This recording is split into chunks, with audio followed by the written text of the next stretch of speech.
Hari Om Tat Sat. Welcome to Jyotirmayananda Society, our journey to self-realization. Please subscribe our channel for the mystical meanings of the scriptures and to enjoy daily satsang. We are currently exploring the book Yoga of Perfection, summary of Srimad Bhagavad Gita, authored by Swami Jyotirmayananda Maharaj, narrated by myself, Swami Nikhilananda. Currently, we are studying selected shlokas from chapter number 6. So, today we will be picking up shloka number 3, Yoga of Meditation, Dhyana Yoga, chapter 6. आरुरुक्षोर्मुनेर्योगं कर्म कारणमुच्यते योगारूढस्य तस्यैव शमः कारणमुच्यते. For the aspirant who wishes to ascend the ladder of yoga, karma or action is said to be the means, but for one who has ascended the ladder of yoga, shama or serenity is to be the means. So, beautiful shloka where God is teaching us the first stage is the yoga of purification. And how do we purify ourselves? By doing karma yoga, selfless action, serving, volunteering, taking out the self interest and doing it for in a selfless manner to purify our inner being. That qualifies us for the higher yoga. And then when a yogi is established in yoga, then his duties from the world are over. He has already paid his dues, and at that time he should spend more time in meditation and introspection to further develop his mystical and yogic energies. That is the depth of this shloka, shloka number 3, chapter number 6. Shloka 4, Yada hinendriyartheshu na karma swano shajjate sarva sankalpa sannyasi yogarudasda uchyate. So, when the sage is unattached by the objects of the senses, and when he has renounced all the sankalpas or thoughts, he is said to have ascended the ladder of yoga. So, this is in a way a test for spiritual aspirants, that when all the desires are gone and they do not agitate us in any way, then know that our sankalp is pure and strong, and we are no longer attached to these sensory perceptions. But if they are coming off and on, know that we must perfect this before moving on to the next stage. That is the test, and that is the meaning of this shloka. And the fifth shloka is very profound. You may have even heard it, with very deep insight. Of course, all the shlokas are deep, but this one, since we are on this path of purification, we have to purify ourselves by ourselves. That is the shloka. God says, Uddharetatmanatmanam natmanam avasadayet आत्मैव हैयात्मनो बन्धुर आत्मैव रिपुरात्मनः. So here God says, lift thy own self by the self.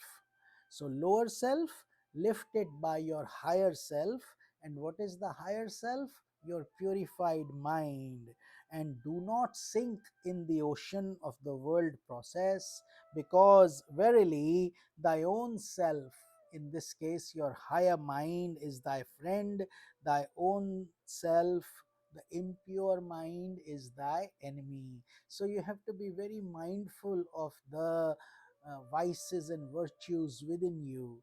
You have within you anger, lust, greed, passion, and all these things.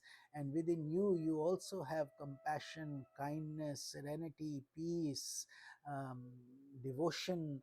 All these are are virtues, and the goal is to make your virtues much higher than the vices, where you are able to transcend the journey yourself, pick up your lower self by your higher self, and thus in this process purify yourself.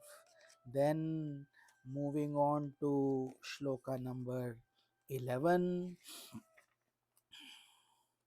God says, Shuchau deshe pratisthapya sthiramanasamaatmanaha natyuchitratam nati nicham chailajin kushotarama.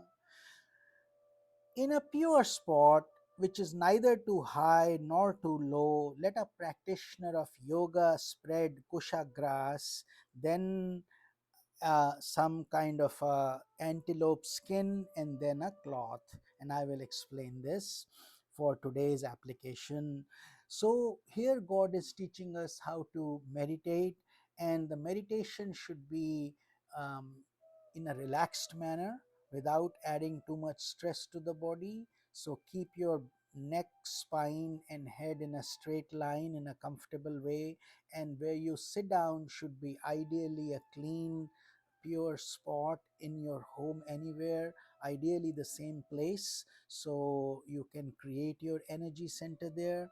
And then uh, you should sit in a position that is comfortable and where you can see your deity in an easy way. And then kusha grass is easily available in India, but that is a bad conductor of electricity. The idea is to charge and retain the purity and the energy in your body so it doesn't get grounded like electricity. So the idea is to keep it going within your body to help you retain that energy. And that's why people in the olden time, and that's why Gita says use an antelope skin, because the sages were in the forest. These skins, deer skin etc., were easily available, so they would just use that, and that would work as a very good for their energy retention. Nothing was depleted. But in today's modern world, the idea is you can do the same thing with a blanket. We don't expect you to find deer skins or antelope skins. That's not even recommended in the current environment in the homes. Certainly we don't want to kill any animal for this purpose, so it should really be just use any kind of a blanket or something that gives you comfort and also protects your energy from being grounded.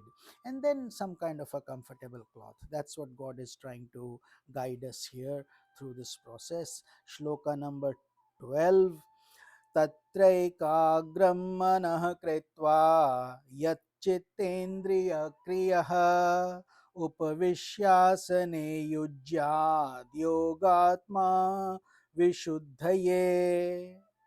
So then, seated in that asana, let the yogi practice yoga of meditation, meaning having rendered the mind one pointed and having restrained the functions of the chitta and the senses for the purification of the heart. The idea is to try to get to a thoughtless state.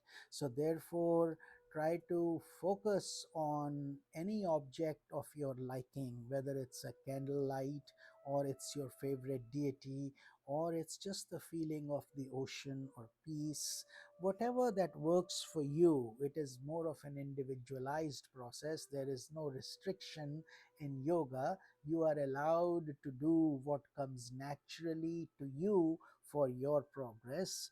But idea is to make your mind one pointed, just like a honey bee who is busy making honey. So that way, when we are in that state, we are purifying the heart, and also the mind is finding intense peace at that time. So shloka number 13, God says, samam kaya shiro grivam dharayana chalam sthirah sampreksha nasikagram swam dishashchana valokayan.